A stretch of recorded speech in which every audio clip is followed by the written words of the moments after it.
For years, I wondered why God spared my life. Now I know. Your crack habit costs you how much, roughly, a week? A week? Probably like $500 a week. I'm spending on crack. Crack is the most expensive drug. So you're doing meth, right? I do crack. Oh, crack, I'm sorry. Yep. So crack's... Crack is an expensive drug to keep up. For real. But I feel like it's one of the best drugs ever. I've done every drug. I've done crystal, weed, speed. I've done every drug. You tried heroin? Heroin? No, I never done heroin. I need to try it. Me too. I'm not sure you do. After I get off crack. You might be able to get by on that. Yep. Hey. I guess you can tell from the title of the video, I am going to share my story and how it relates to Amanda. You'll hear clips taken from the 3 videos that highlights the transition in Amanda's life. You'll see the decline in the 3 videos.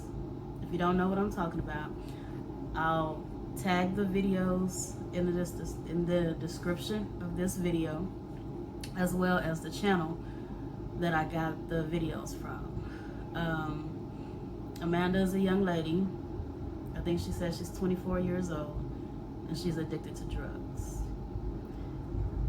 Now, what you'll find if you go and watch her videos, we all have a little of Amanda in us. If you evaluate your own life, you'll find that you may be addicted to something. What are you addicted to? Food? Men? Women? Porn? Sex? Money? Materialistic things? TV? Sugar? Caffeine? We all have an addiction of some sort.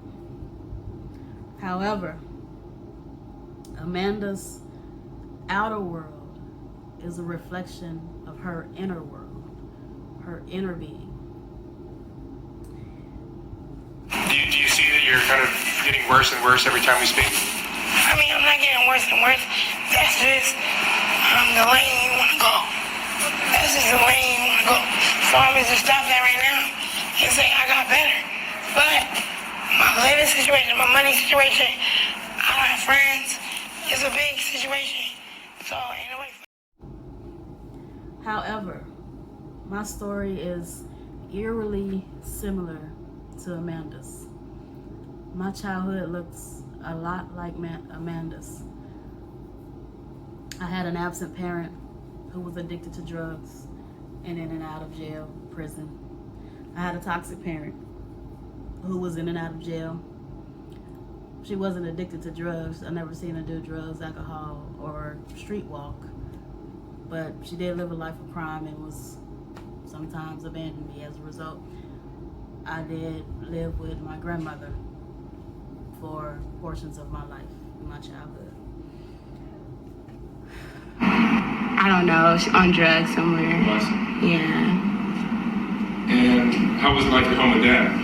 It was good. I had to move to my mom's family's house, so I grew up with them. They were my grandparents, so it was cool growing up with them. So you left your dad at some point? Yeah. At what age? I felt real lonely with my dad, so they took me in. We didn't really go out to amusement parks and stuff like that, so they just took me in because they had the money and they had the...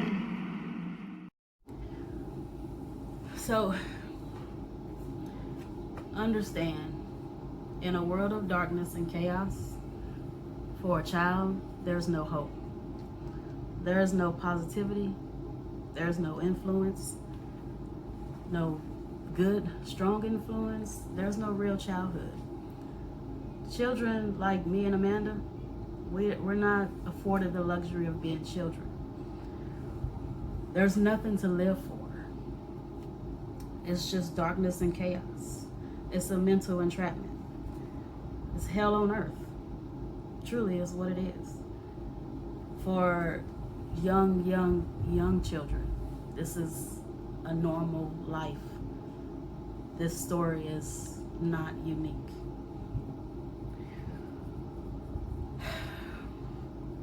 You'll hear in the next clip, Amanda mentions an amusement park. She talks about it in video 1, and she mentions it in video 3. That's normal. Our children don't experience amusement parks. I never stepped foot in an amusement park until I took my kids to an amusement park. That's not a luxury our children are afforded. So in a world of darkness and chaos, there is no light, there is no joy, there is no sun, there is no happy place. Amanda is searching for peace, and unfortunately she found her peace in crack. Crack gave her a sense of godliness and peace in her mind. Her outer world is a reflection of her inner world. What do you like to see in your life? Is there anything you'd like to see happen? I just want to see there. Is there anything you hope to see happen? Club, amusement park. You know what I'm saying? Maybe not be such a bug. Similar to that dark and chaotic life of Amanda's, my life was dark and chaotic. There was drugs. Again, my dad came to buy drugs for my brother. My brother supplied my father's high on a daily basis. That's the only time I saw my dad. My dad never came to see me. He just came to buy his drugs. There were fiends in and out. Look, my house was a drug house. When your house is a drug house, it's always open.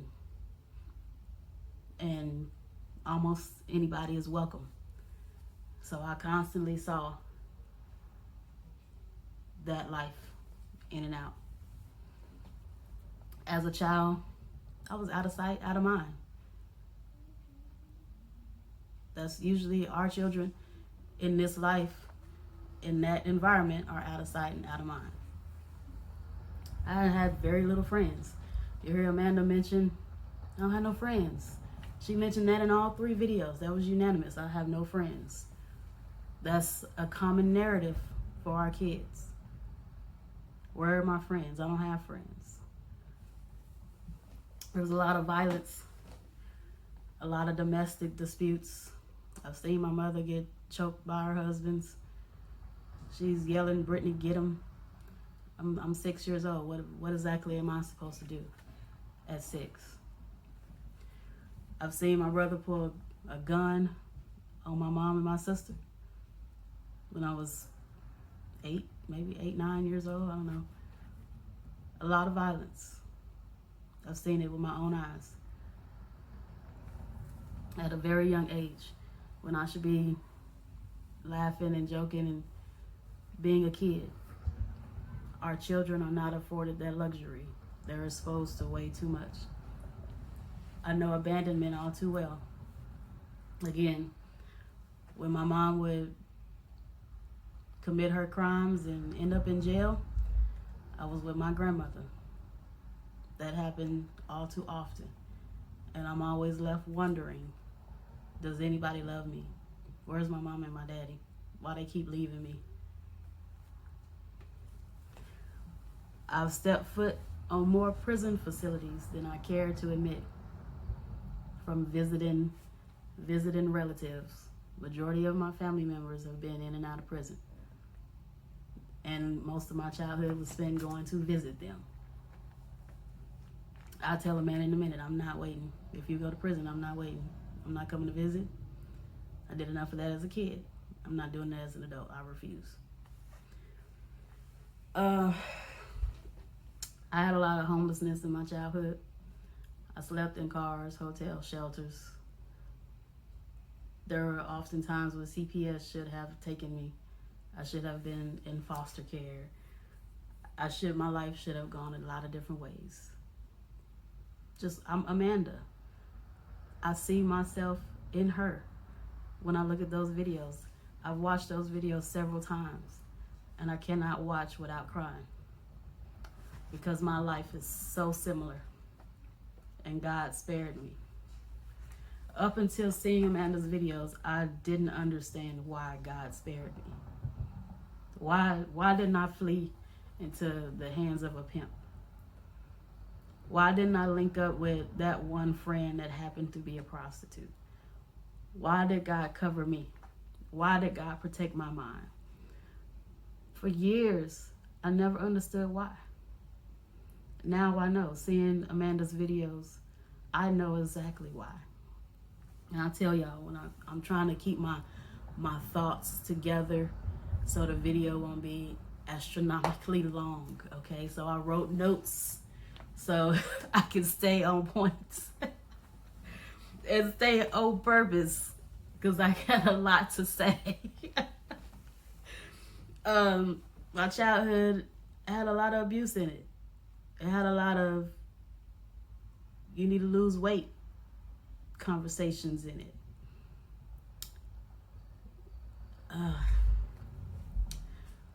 But this is where God comes in. The difference between me and Amanda. Just understand, our lives are so parallel to each other.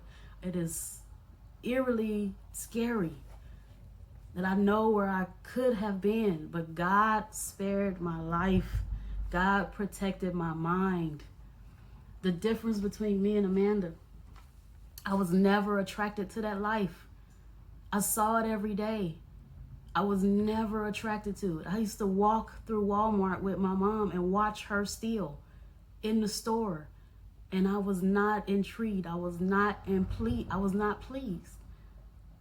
That I didn't look at that and say that's what I want to do. Nothing about it was attractive to me. I saw fiends come in and out of the house. Nothing about it was attractive. Something told me there's something better. I don't know. It has to be something better. But that was God. Only God. I understand I had nobody in my family I looked to and say, yes, I want to be like you. I want to emulate your life. There is no kind of positive influence in my life growing up to where I can honestly say, yes, they had an impact on me. That's most of our kids. I had a little bit of Tupac, but y'all killed Tupac. So I made a decision early that I was going to change my trajectory of my family. I was going to change my family tree. I'm going to do something different. I'm going to be something better. I don't know what else is out there, but it got to be something better than this. And I made a decision early. And when I say early, I was 7, 8 years old. My brother offered me weed. And I had enough sense to tell him no. Because I had made a decision. I'm not trying that stuff. I'm not going down that road. But that was God that put that in me, that protected my mind and kept me. Because understand that Amanda's life was laid out for that same path was laid out for me. And I made a decision early. Unfortunately, our kids have to make these decisions early. Our kids don't have the luxury of being kids. They're forced to make adult decisions. I cannot imagine my 8-year-old saying, when I'm 20, I'm not going to be a prostitute. I'm thankful for that. But that was intentional. You hear me? That was intentional. I dodged addiction because I knew my father was addicted to that stuff and his siblings was addicted to that stuff. I dodged addiction. I never got invited to parties and stuff in high school because I don't want to try y'all drugs and drink and pop y'all pills. And no, I'm good. You can say what you want to about me. But I ain't trying no, I ain't trying none of that. Because I saw that life. I saw it. But God protected me from that. I made a choice early that I wasn't going down that road. I could easily went down that road. It was laid out for me. You hear me? It was laid out for me. I was never attracted to it, ever. Not in TV, not in music, nothing made me go, yes, I want to try this. If you heard in Amanda's video, Amanda said, She's tried every drug. Crack is the best drug. Those were her words. She made that choice. And that was just, Lord. She's searching for her peace. She's never had it. Look, when I was a kid, I never had it. I found peace in books. Then I found peace in basketball. Then I found peace in dance. And then I found the ultimate peace, the Prince of Peace. The Prince of Peace revealed himself to me. I didn't grow up in a church. We probably went to church 10 times, if I'm being honest. Church wasn't a part of our daily life. Reading the Bible wasn't something that I saw my mother do. But when the Prince of Peace revealed himself to me, I went to church. I took the city bus to church by myself at 18 years old, every Sunday, by myself. I could have easily been anywhere else, but God saw fit